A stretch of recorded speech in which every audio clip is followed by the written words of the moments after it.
Hola a todos, ¿qué tal? ¿Cómo están? Cuando la guerra está presente todos los días en los medios de comunicación, con su cohorte interminable de muertos, tanto en Gaza como en el Líbano o en Ucrania, hablar de paz es considerado casi como una traición. Olvidamos que tras largos años de guerra, una paz es posible si un diálogo coherente se instala, como ocurrió a finales del siglo pasado, tras más de 30 años de guerra civil en Guatemala. Pero para ello hace falta un pensamiento crítico, como lo poseen sin duda nuestras invitadas de hoy, las escritoras guatemaltecas Gladys Tobar y Gisela López. Muy buenas tardes a ambas. Bienvenidas a Radio Francia Internacional y a París sobre todo. Muchas gracias, Jordi, por el espacio también de recibirnos. Un placer teneros aquí entre nosotros. Uno de mis primeros invitados en este programa hace ya muchos años fue el presidente guatemalteco Álvaro Arzú Irigoyen, quien recibía en el 97 un premio del Fomento de la Paz en la UNESCO junto al comandante Rolando Morán, que representaba a la Unidad Revolucionaria Nacional, la guerrilla. Y imagino que esos acuerdos de paz abrieron nuevos horizontes, ¿no?, a Guatemala. Así es, pues después de muchos años de un silencio obligado, ¿verdad? Que en la escritura se traduce a muy pocas publicaciones en ese periodo, pues surge como respiro, ¿no?, para la paz, y se incrementa mucho más la participación de la sociedad civil. En el caso de las mujeres, después de las negociaciones de paz, se establecen incluso como un sector de mujeres. Y ellas van a desarrollar pues muchas luchas por el reconocimiento a sus derechos y a su participación ciudadana. Gladys, en aquellos años eras profesora ya en la universidad, en el 96, 97. Sí, exactamente, ya era profesora. En la actualidad tengo 40 años de ser profesora de la Facultad de Humanidades de la Universidad de San Carlos en el Departamento de Letras. ¿Cambiaron las cosas después de los acuerdos de paz? Sí, han cambiado, claro que sí. Fueron unos años muy difíciles, los 36 años de guerra. Y bueno, luego vino la firma de los acuerdos de paz, precisamente con Álvaro Arzú. Y también este cambio en la nueva constitución que tomó en cuenta a los grupos indígenas y declaró al país como una sociedad multilingüe y pluricultural. Por supuesto. Expliquemos a nuestros oyentes que Gladys Tobar y Gisela López han venido a París para participar en el encuentro de literatura hispanoamericana que va a tener lugar estos martes y miércoles en el Instituto Cervantes. Aquí. Miércoles y jueves. Miércoles y jueves, perdón, estamos ya es martes, miércoles y jueves. Que está en su 8ª edición y que tiene a Guatemala como país invitado, recordando a Miguel Ángel Asturias, el Premio Nobel de Literatura. Contar con un premio Nobel como el de Asturias crea vocaciones literarias, ¿no? ¿Os influyó de alguna manera? Erais muy pequeñas, ¿no?, en el año 67. Sí, yo creo Gisela. que marca pues a toda la región centroamericana, ¿verdad? Porque es el único que ha ganado en esta...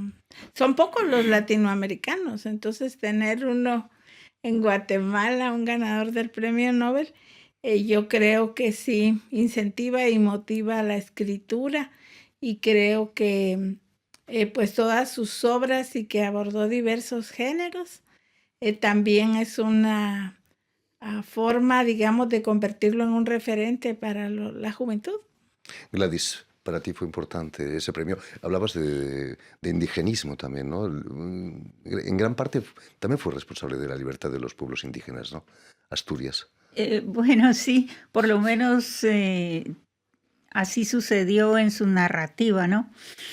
De los años 40, 50, que fue cuando él empezó a publicar novela. Y ahí está, pues, Hombres de Maíz, que es una de las más representativas de los pueblos indígenas. Pero quizás el brillo del Nobel, Gladys, oculta otras figuras de la literatura guatemalteca, como la de Luz Méndez de la Vega, a quien habéis dedicado precisamente un amplio estudio, ¿no? Coordinado por ambas. Sí, así es. En el año 2020 desarrollamos un proyecto para realizar pues un análisis de su producción a la luz del pensamiento crítico y del pensamiento feminista. Entonces la situamos después del estudio como realmente como ella pone en alto pues un nuevo paradigma, tanto de cuestionar esa realidad permanentemente, cuestionar discursos hegemónicos, como generar nuevas categorías de análisis, como la de poetisas desmitificadoras, en el que ella ve a mujeres que están escribiendo poesía, pero que se salen de esa línea tradicional de que la poesía femenina debe ser amorosa, romántica, y hablar de flores, ¿verdad? Y hacer una literatura pues mucho más crítica. No era fácil ser feminista en aquellos años 30, 40 en Guatemala, imagino, ¿no? Bueno, en Guatemala el derecho al voto empezó en el 45. Se van a cumplir 80 años del derecho al voto el próximo año.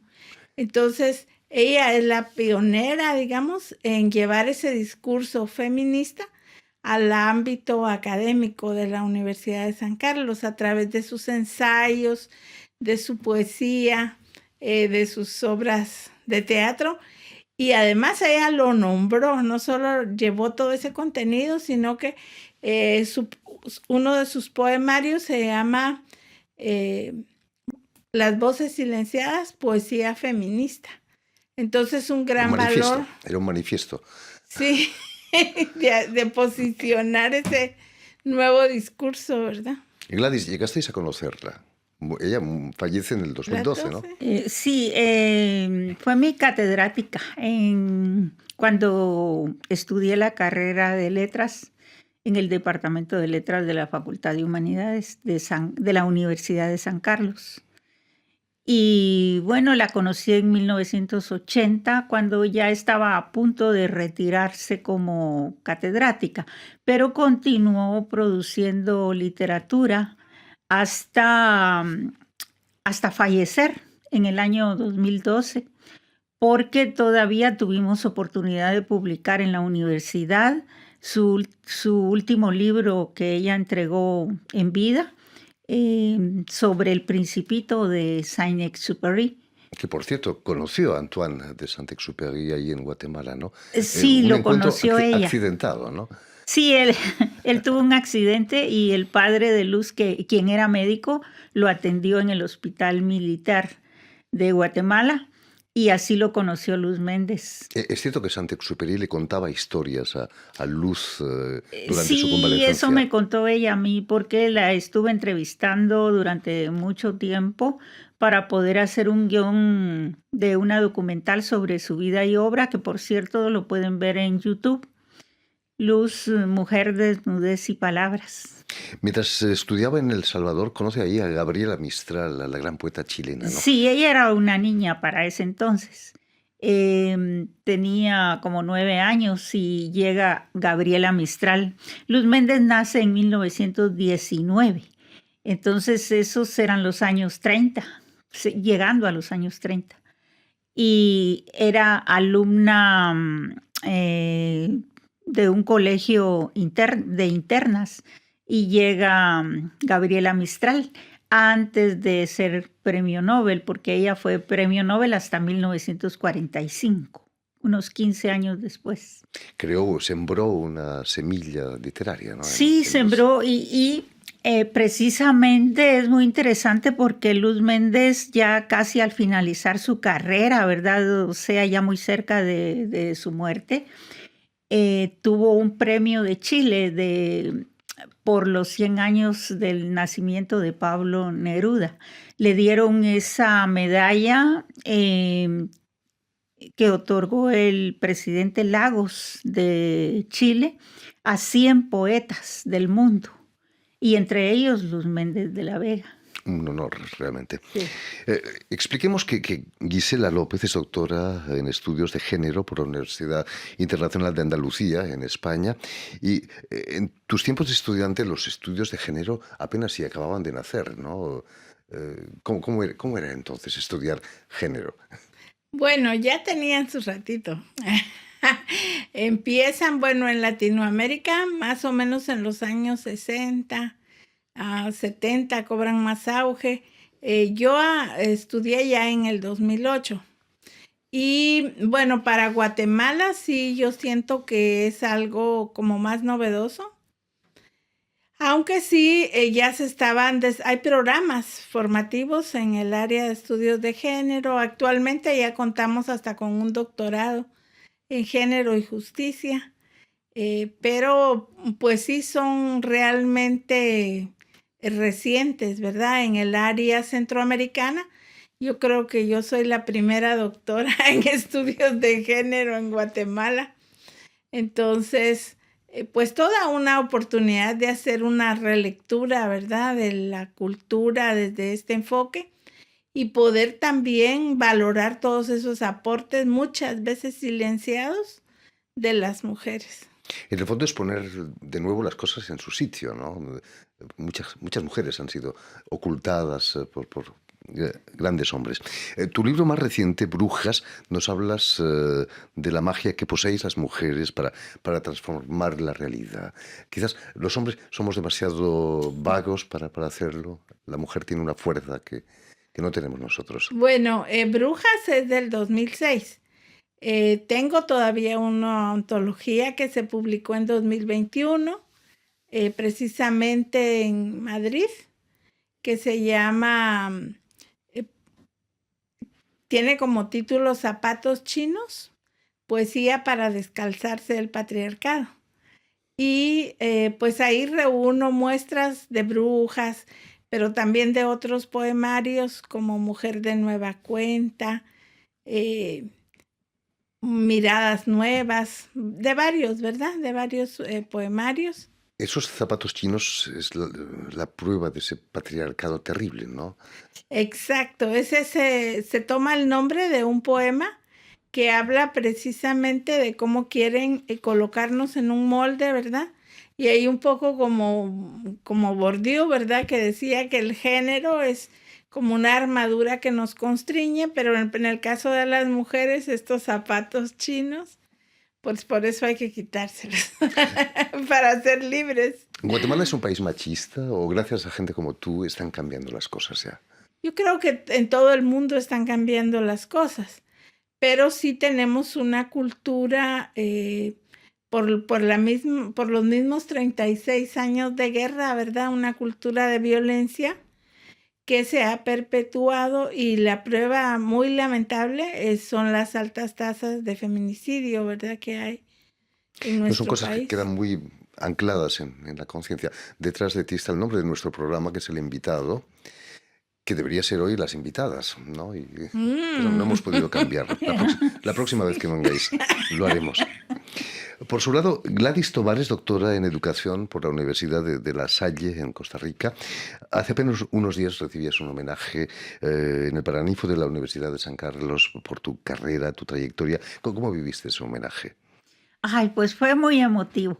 Realmente me sorprendieron los compañeros de la Dirección General de Extensión Universitaria al nombrarme para este homenaje. Y fue muy lindo, ¿verdad? Llegaron las amigas que siempre nos acompañan, el director de la Cinemateca Universitaria, Enrique Torres. Porque estudiaste cinematografía también, Sí, ¿no? estudié cinematografía ahí en la Universidad de San Carlos. ¿Qué te interesaba del cine, del séptimo arte? Bueno, a mí como docente que he sido, me interesaba el subgénero de la documental, porque es un medio didáctico Fantástico, ¿eh? para la enseñanza y yo empecé realmente a principios del siglo, o sea, en el año 2000, a hacer este tipo de trabajos que después se han convertido en, digamos, la cotidianidad en el aula. Como Luz Méndez de la Vega, Gladys, vas a estudiar en el Instituto Normal y ser maestra de educación primaria. ¿Es básica la educación primaria para construir una sociedad? Es realmente básica, porque ahí están las raíces de los nuevos ciudadanos. Y sí, este año estoy cumpliendo mis bodas de oro, 50 años de graduada como maestra de educación primaria urbana en el Instituto Normal para Señoritas Centroamérica Inca, No está mal. que fundó el presidente Juan José Arévalo Bermejo en 1945, quien es el padre del actual presidente de la República. Pero volvamos al encuentro de literatura hispanoamericana que se inicia este miércoles en el Instituto Cervantes de París. ¿En torno a qué tema van a versar vuestras intervenciones, Gladys? Bueno, el encuentro lo organiza Flor María Muñoz Pañales. Ella es panameña, es una entusiasta gestora cultural que ha organizado durante 8 ediciones este encuentro y en cada uno de ellos se lo ha dedicado a un país distinto de Hispanoamérica. En este caso, Guatemala. Y especialmente a nuestro escritor Miguel Ángel Asturias porque cumple 50 años de fallecido y pues precisamente se encuentra actualmente en París, él, en el cementerio Père Lachaise.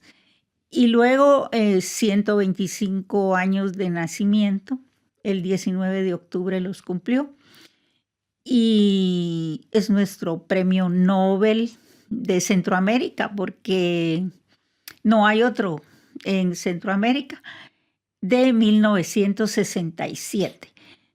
Así es que es muy importante para nosotros hablar de este escritor. Y en esa confluencia de fechas hay algo mágico, seguramente. Esos encuentros, el encuentro va a ser algo mágico. ¿Vas a hablar de brujas, quizás, de feminismo, Gisela? Sí.